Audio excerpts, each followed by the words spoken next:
So good evening to each and every one of you. अब जो हमारा topic of discussion है ये रिगार्डिंग कुछ क्वेश्चन से जो ऑलरेडी पूछा गया है, तो हम उसके बारे में बात करते हैं। तो पहला क्वेश्चन ऑलरेडी हमने बहुत सारे छोटे छोटे क्वेश्चन है जिसका आंसर मैंने जो है पर्सनल टेक्स्ट पे ऑलरेडी दे चुका हूँ।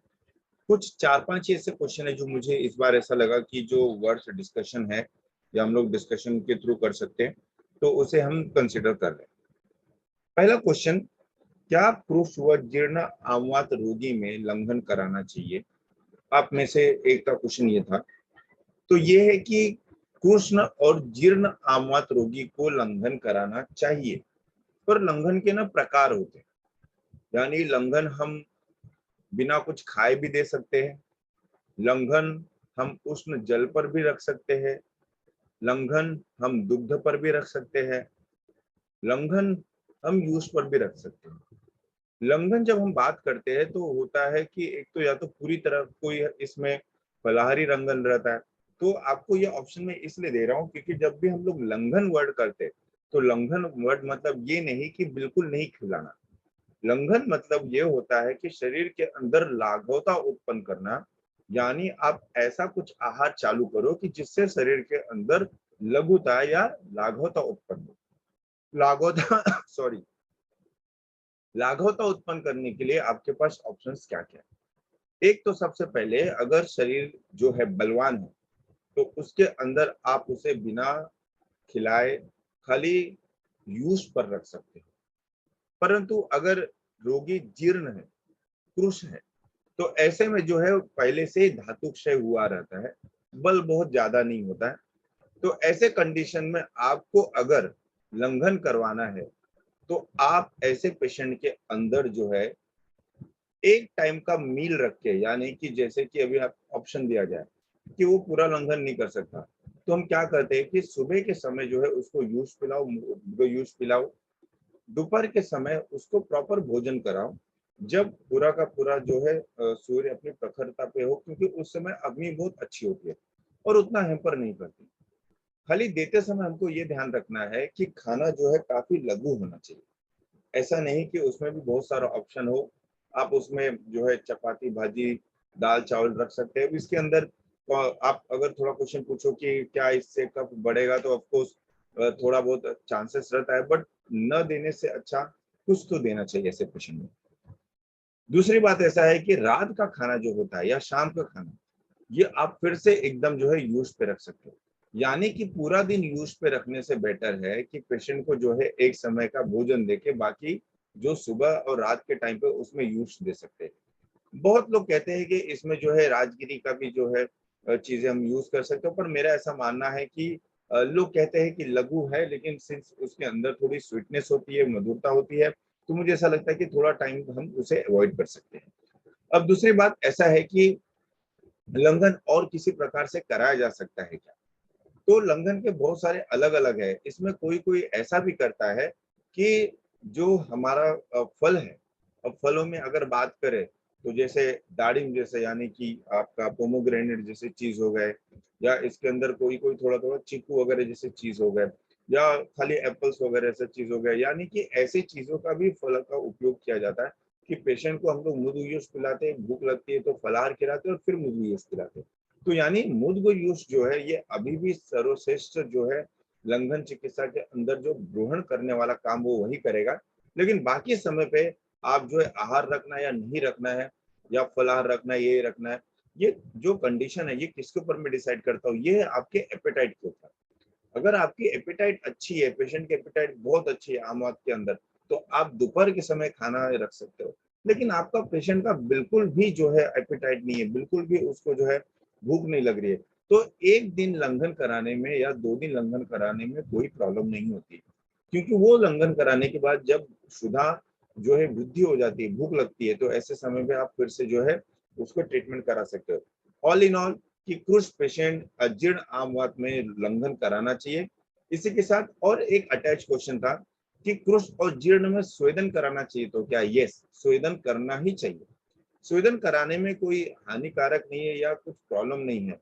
खाली स्वेदन कराते समय आप ऐसा दोनों रख सकते हो कि अगर आपका स्वेदन मतलब अगर वो नॉर्मली पोटली स्वेद को अगर सहन कर पा रहा है तो ठीक है, अगर पोटली स्वेदन नहीं कर पा रहा हो तो मैंने ऑप्शन में जो बताया था कि एरंड पत्र का जो स्वेद है, यानी कि आप एक तरह से कि पत्र पोटली स्वेद, तो पत्र पोटली स्वेद बहुत सिंपल होता है कि उसमें पोटली जो है उसके अंदर एरंड के पत्र को जो है काट के एरंड के तेल मिला के उसे हल्का सा गर्म करके फ्राइड करके उसको बांध के हम लोग जो पेशेंट को देते हैं, तो आप उससे भी जो है स्वेदन कर सकते हो, उससे ज्यादा रुक्षता नहीं आती है और आम का भी जो है पचन होता है और पेन जैसे सिम्टम कम होते हैं।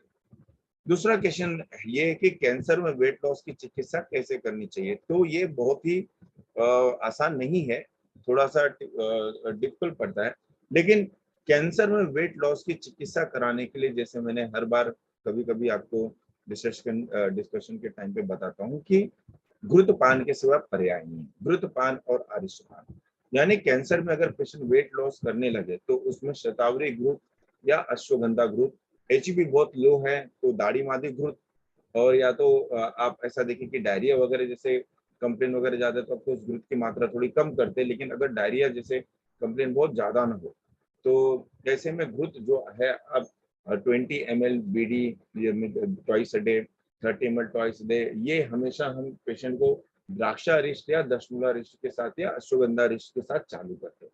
तो अरिष्ट और घृत ये दोनों का उपयोग बहुत ही अच्छी तरीके से इसमें हो सकता है, बशर्ते आपके पेशेंट का भी जो है प्रोफाइल एक बार आपको देखना पड़ता है कि कोई कोई कीमोथेरेपी ड्रग के अंदर उन्होंने पहले ही कह देते हैं कि आपको कोई भी जो है मिल्क प्रोडक्ट नहीं लेना है।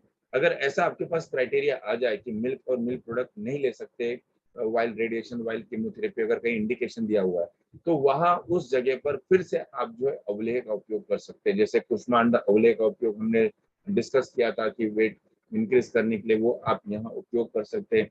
यहाँ दूसरा ऑप्शन आपको जो है शतावरी पाक का आता है, अश्वगंधा पाक का आता है, तो जहां आपको बिल्कुल भी कॉन्ट्रा इंडिकेट किया हुआ है कि आप ग्रुप यूज कर सकते हैं वहां आप अवलेह का यूज कर सकते हैं। अब अवलेह के यूज का कैंसर में देखो कैसा डिफरेंशिएट यूज होता है कि कैंसर पेशेंट के अंदर उसे जब भी भूख लगता है या जब भी उसके एपेटाइट आती है तो हम उसे खाने के बदले हम उसे अवलेह खिलाते हैं, क्वांटिटी थोड़ी ज्यादा जाती है, लेकिन इससे जो धातु क्षय हुआ रहता है या जो ट्रीटमेंट के अंदर आपके जो है सेल डिस्ट्रक्शन हुए रहते हैं उसको मे भी थोड़ा बहुत जो है रैपिडली रिकवर करने की कोशिश करता है, इसलिए जो बॉडी प्रोटीन लॉस होती है उसे हम जो है अगर ग्रोथ इंडिकेटेड है तो आपको सो फर्स्ट चॉइस होगा, बट अगर ग्रोथ बिल्कुल भी इंडिकेटेड नहीं है तो दूसरा जो है अवलेह is always a best therapy. क्या अम्ल पित्त में दुग्ध या दही का सेवन करना चाहिए, तो ये बिल्कुल भी नहीं। दुग्ध और दही ये दोनों हमेशा अम्ल पित्त के सिम्टम को बढ़ाते हैं। अब इसमें कोई क्वेश्चन पूछेगा कि अम्ल पित्त के पेशेंट तो दही मतलब लेते हैं तो उनको ठंडा लगता है, दूध लेते हैं तो ठंडा लगता है, तो देखो ये जो है ना टेम्परेरी खाली सिम्टोमेटिक रिलीफ देगा, क्योंकि दुग्ध और दही को अगर थोड़ा सा देखा जाए तो ये दुग्ध को आप ऐसा कीजिए कि दुग्ध बहुत ही शीत है, गुरु होता है, तो ये अम्ल पित्त के अंदर अग्नि को मंद करती रहेगी, टेम्परेरी आपको शीत लगेगा ठंडा लगेगा, लेकिन ये आपके अम्ल पित्त के संप्राप्ति को बढ़ाती है, क्योंकि दुग्ध के अंदर भी द्रवता होती है और आपके अम्ल पित्त के अंदर भी जो है द्रव पित्त बड़ा होता है, तो अग्निमांद होने से पहले से ही उसमें द्रवता बढ़ी हुई है और आप दूध जितना पान करेंगे उतनी संप्राप्ति के अंदर क्रॉनिक जो है पित्त का द्रव गुण बढ़ता जाएगा। तो यही चीज है कि हम बिल्कुल भी अवॉइड करते हैं कि दुग्ध पान नहीं करना चाहिए। दही पान क्यों नहीं करना चाहिए, रीजन ये है कि दही जो है यही अम्ल उष्ण और अम्ल है, और अम्ल पित्त के अंदर पहले से ही पित्त को अम्लित तो प्राप्त हुआ। नॉर्मली जो पित्त का नेचर होता है वो हमेशा कटु रसात्मक होता है, तो कटु रसात्मक होने के कारण यानी कि उसमें अग्नि और वायु महाभूत प्रधान होती है। अगर किसी के अंदर अम्लता आ जाए तो यानी वहां अग्नि और वहां जल महाभूत ज्यादा हो जाता है। तो यही बात है कि हमें ये जो एक ट्रांसफॉर्मेशन होता है कि अम्ल पित्त के अंदर, क्योंकि अम्ल पित्त हम लोग जनरली बोलते हैं कि ये बहुत इजिली ट्रीटेबल व्याधि है, पर ऐसा नहीं है, ये बहुत ही डिफिकल्टी है कैसे ट्रीट होता है। और दूसरी बात कि जिसको आप ट्रीट कर लेते हो या जो पेशेंट के जिसको दुग्ध और दही से अच्छा लगता है तो इसका मतलब वो अम्ल पित्त है नहीं, मे भी वो विदग्ध जीर्ण होगा। मेरा ऐसा हमेशा मानना है कि अगर आप दातार शास्त्री सर के बुक में पढ़ेंगे तो उन्होंने क्लियर कट लिखा है कि जो दही है इसको आयुर्वेदिक वैद्य जो है ये लिटमस टेस्ट जैसे यूज करना चाहिए। लिटमस टेस्ट में हम लोग क्या कहते हैं, हम लोग बोल देते हैं कि एसिडिटी का बेस है। उनका कहना है कि दही के अंदर अम्लत्व तो है, उसमें तो है, और उसकी जो संप्राप्ति है यानी कि अम्ल पित्त के संप्राप्ति, जो काश्यप ने कहा है कि काश्यप संहिता के अंदर मेंशन किया गया है कि अम्ल पित्त के अंदर जो आमाशय है ये एक दही लगे हुए पात्र के समान है कि जिसमें कोई भी चीज डालो खट्टा होता है। इसी तरह अगर आप पेशेंट यानी कि आपका पेशेंट दही लेता है और उसके बाद उसकी सिम्टम बढ़ती है, वो अम्ल पित्त व्याधि है। और जिसका दही लेने के बाद सिम्टम बिल्कुल भी नहीं बढ़ता है, वो मे भी कुछ और होगा, मे भी वो अजीर्ण होगा, मे भी वो किसी और प्रकार का विदग्ध अजीर्ण होगा, क्योंकि विदग्ध अजीर्ण ये सब चीज जो है वो आपके जो है दही से रिस्पॉन्ड करते हैं। तो नॉर्मली दही नहीं लेना चाहिए। उसमें एक जगह और लिखा हुआ है कि समझो आपका पेशेंट अम्ल पित्त से ठीक हुआ है कि नहीं, अगर ये आपको टेस्ट करना है तो आप उसको दही पान करा। दही पान कराने के बाद अगर उसको फिर से हाइपरएसिडिटी होती है यानी कि अम्ल पित्त का जो दोष है वो अभी भी शेष है। तो इसलिए आप सोचो कि इंपॉर्टेंट क्या है कि दुग्ध और दही का सेवन न करना है, यानी कि ये डायरेक्टली आपके संप्राप्ति के यानी कि पित्त के संप्राप्ति के अंदर आपको यानी कि पैथोलॉजी बढ़ाती है। ग्रहणी कपाट रस का उपयोग डायरिया में कर सकते हैं क्या? हाँ करते हैं। देखो ग्रहणी कपाट रस का कोई ऐसा स्पेसिफिक कॉन्ट्राइंडिकेशन नहीं है कि आप उसको बिल्कुल भी नहीं यूज कर सकते या आप उसको कभी ये नहीं कर, मतलब कहीं कॉन्ट्राइंडिकेटेड है। ग्रहणी कपाट रस का जो आप देखोगे कि एकांद्री जो रचना है यानी कि उसका जो एक तरह से यूज है ये डायरिया सिम्टम के लिए है। यानी आप अगर इसे यूज करना चालू करो तो ये काफी तेजी से काम करता है और ये बहुत जल्दी सिम्टोमेटिक रिलीफ देता है। यानी कि ग्रहणी कपाट रस एकदम एक्यूट सिम्टम में काम करता है और वो डेफिनेटली काम करता है। डायरिया बिल्कुल रुक जाता है। 6-6 7-7 मोशन होता होगा तो एक होता है। क्वेश्चन ये है कि उसमें एक्चुअली क्वेश्चन आगे लिखा था कि आपने इसको हम लोग के मतलब जो डिस्कशन था उसमें कंसिडर क्यों नहीं किया? कंसिडर इसलिए नहीं किया क्योंकि ग्रहणी कपाट रस को अगर आप पढ़ने जाओगे, कंटेंट वाइज पढ़ने जाओगे, तो जो प्रॉब्लम उसके अंदर है कि ये अफीम कल्प है। अफीम मतलब यानी कि ये फिर से जो है और थोड़ा ओपियोइड कल्प में जाता है।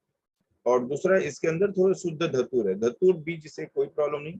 धतूर बीज और जो अफीम है ये एक तरह से हम ऐसा कह सकते हैं कि जैसे हम किसी ओपियोइड ब्लॉकर्स का यूज करते हैं डायरिया के अंदर, वैसे इसका है कि अफीम देने के बाद डायरेक्टली जो है ग्रहणी मतलब यानी कि आपके पक्वाशय के अंदर ये पूरा का पूरा जो है एक तरह से स्थिरत्व आ जाता है। एक तरह से यानी कि उसके अंदर थोड़ा जो शमन होती है, दोष का शमन होता है, वायु का शमन होता है, तो इससे थोड़ा सिम्टोमेटिक रिलीफ आपको मिलता है। लेकिन सिम्टोमेटिक रिलीफ के आगे इसका बहुत ज्यादा उपयोग मुझे कुछ ऐसा नजर नहीं आता। यानी कि जहां आपका एक्यूट सिम्टम है उसा उधर आप ये अफीम युक्त जो है ग्रहणी कपाट रस का सेवन आप कर सकते हैं। लेकिन जैसे डायरिया हट जाए इसको हटा दो। और प्रैक्टिकली देखा जाए तो अफीम जैसे कल्प अभी भी यूज करने में जो है थोड़ा सोचना पड़ता है कि हम दे न दे, कितने लेवल पे काम क्या करेगा, किस तरह से करेगा। तो इसलिए मैं जर्नली ग्रहणी कपाट रस ज्यादा कंसिडरेशन में नहीं करता। ग्रहणी कपाट रस आप मार्केट में देखे जाए तो थोड़े डिफरेंट डिफरेंट फॉर्मेट में बनते हैं। किसी ग्रहणी कपाट रस में अफीम रहता है, किसी में नहीं रहता है। बट जो मूल ग्रंथोक्त है उसमें तो ऑफकोर्स आपका ये इंडिकेट किया गया है कि ये जो कल्प है ये आयुर्वेद सार संग्रह का ही है और इसमें जो है क्लियर कट जो है अफीम और धतूर का यूज किया गया है। यही रीजन है कि इसके अंदर कुछ क्वेरी उठे या इसके अंदर कुछ लोग पूछे कि ये क्यों दिया हुआ है, कैसे दिया हुआ है, क्या इसका लॉन्ग टाइम बेनिफिट है, इसलिए मैंने मतलब उस लेक्चर में डिस्कस नहीं किया और ना इसको डिस्कस करके यूज है। क्योंकि हमारे पास फिलहाल तो ऐसे कभी बहुत सीवियर केस नहीं आए कि मतलब आपको इसका उपयोग करना ही पड़े। हाँ लेकिन जैसे मैं आपको बताता हूँ कि जिसको बहुत ज्यादा डायरिया हो रहा है, बिल्कुल भी सिम्टोमेटिक ना रिलीफ मिले और बिल्कुल भी जो है मोशन जो है आउट ऑफ कंट्रोल हो जाए, 8-8 दोनों 10-10 12-12 जाते लगे, तो ऐसे समय पे सिम्टोमेटिक रिलीफ के लिए आप इसको यूज कर सकते हैं। अदरवाइज इसका बहुत ज्यादा उपयोग। So thank you to each and everyone for joining. और ये आपके कुछ क्वेश्चंस है, मे बी अगर आपके कुछ और रहेंगे तो आप मुझे और टेक्स्ट कर सकते हो तो मैं नेक्स्ट टाइम आपका और भी क्वेश्चंस कंसिडर करूंगा। Thank you for joining.